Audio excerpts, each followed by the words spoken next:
Welcome to Inside Gaming. I'm Brian. It's weekend roundup time. So there's been a lot of controversy around Dying Light 2 Stay Human. That's the upcoming survival horror game that releases next month. And it has to do with game length, how long they are, how much is too much, how little is too little. Oh, it's a fun story. So it all started earlier this month when developer Techland tweeted that to fully complete Dying Light 2 Stay Human, you'll need at least 500 hours, almost as long as it would take to walk from Warsaw to Madrid.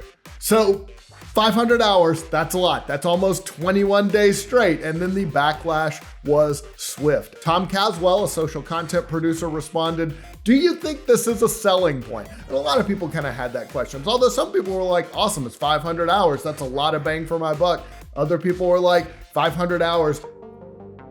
Dang, that's a lot of hours. It also prompted some publications like PC Gamer to write an angry column called "Stop Boasting About the Length of Your Game." You know what? Sometimes if it's a long game, you just gotta boast about it though. Aimed at developers who use length as a selling point. I promise I will stop making length jokes.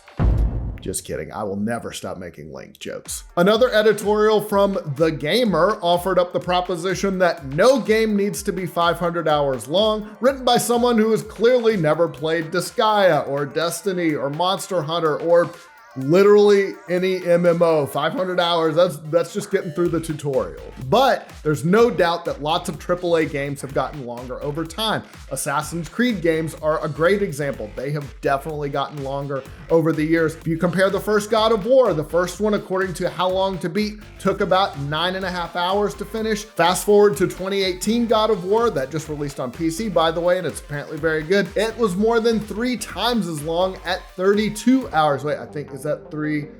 Yeah, that's more than 3 times. Whew!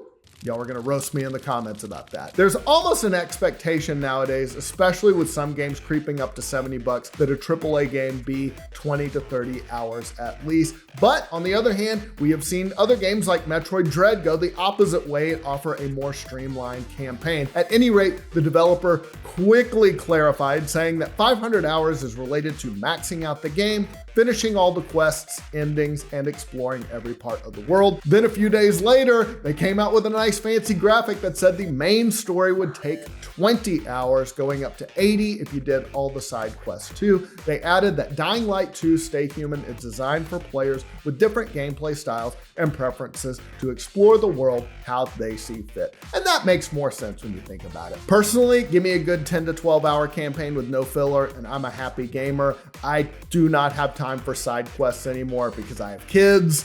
You might be different, but me, 10 to 12 hours, that's a sweet spot. That's just as good to me, but everybody's different.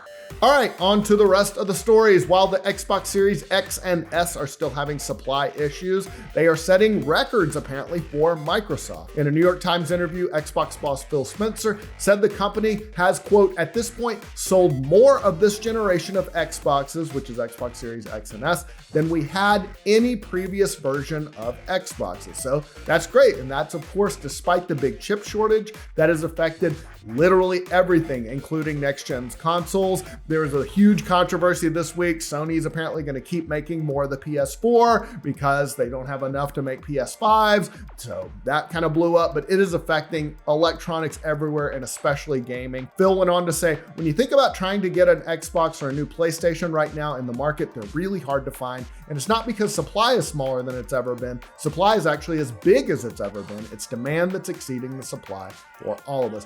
Yeah, but you might have more supply, but there's still supply issues. He also made some headlines in that interview saying that Xbox is, quote, not a free speech platform and it's designed for games and entertainment. He was talking about their online services, and Phil said, one of the things we've stated about our social network is we're not a free speech platform. We're a platform around interactive entertainment and video games, and we're not there to allow all kinds of social discourse to happen on our platform. That's not why we exist. Xbox Live. Remember the old Xbox Live 360 days? Woo, there was all kinds of speech on that. Take-Two Interactive, the company that owns Rockstar and 2K, is making a big acquisition. This might be the biggest in gaming history, but then you see who they buy and you're like, oh, they bought that. Wait, you already know because you probably saw it in the title card. Anyway, yes, they're buying the mobile game maker Zynga for reported $12.7 billion, which just goes to show that people's appetite for mobile trash knows no limits.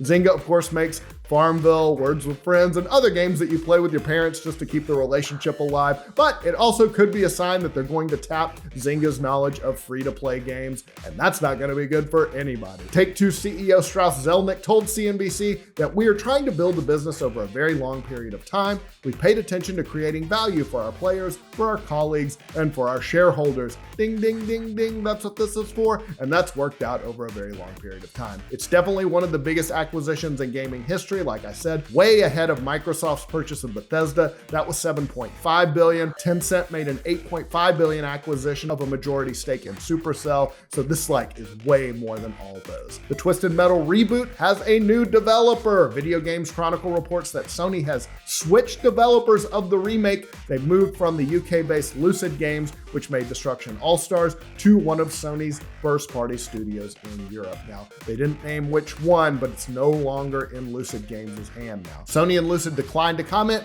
but Video Games Chronicle said their plan is to bring back the series in time to coincide with an upcoming TV series next year. They said that early work has begun on the reboot at the unnamed first-party studio. Now, no reason has been given, but there was talk that the poor reception to last year's Destruction All-Stars on the PS5 that got a 62 on Metacritic could have contributed to the Switch. Now, like a lot of companies, LEGO is reevaluating its relationship with Activision Blizzard. The toy maker said that they are delaying the upcoming Overwatch 2 Titan set and that it won't be coming out next month. The site The Brick Fan reported that LEGO is reviewing its partnership with Activision Blizzard in the aftermath of all the workplace misconduct issues that were made public last year. In a statement, LEGO said, "We are currently reviewing our partnership with Activision Blizzard given concerns about the progress being made to address continuing allegations regarding workplace culture, especially the treatment of female colleagues, and creating a diverse and inclusive environment." So there you go. All right, time for a 5-second review.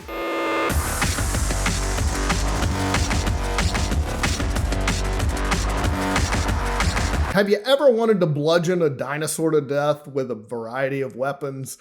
You'll like Monster Hunter. That's what this game is. It's a lot of fun.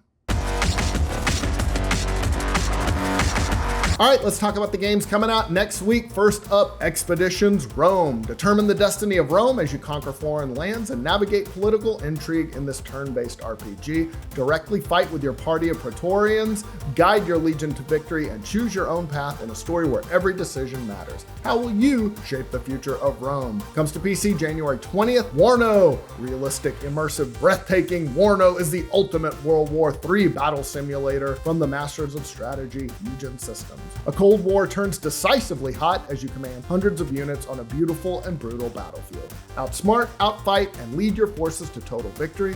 Comes to PC January 20th. Windjammers 2, the best flying disc game of all time, is back. With amazing hand-drawn graphics, crazy new moves, gameplay mechanics, and awesome new characters and stages, Windjammers 2 is the sequel you've been dreaming of. Comes to PC, Switch, and Stadia January 20th. And finally, Rainbow Six Extraction. For decades, Team Rainbow has been the shield against the worst global threats imaginable. Now we face the greatest terror yet, a lethal, mutating alien parasite. Play alone or with friends from any platform in this 1 to 3 player co-op PvE FPS. There's 69 guns, 25 gadgets, 18 operators with progression levels, 12 large dynamic maps, 13 mutating enemies, and free post-launch content. It comes to PC, PS5, Xbox Series X, PS4, and Xbox One January 20th. That's all the news I got for you this week, guys. Hope you're having a good one. See you soon.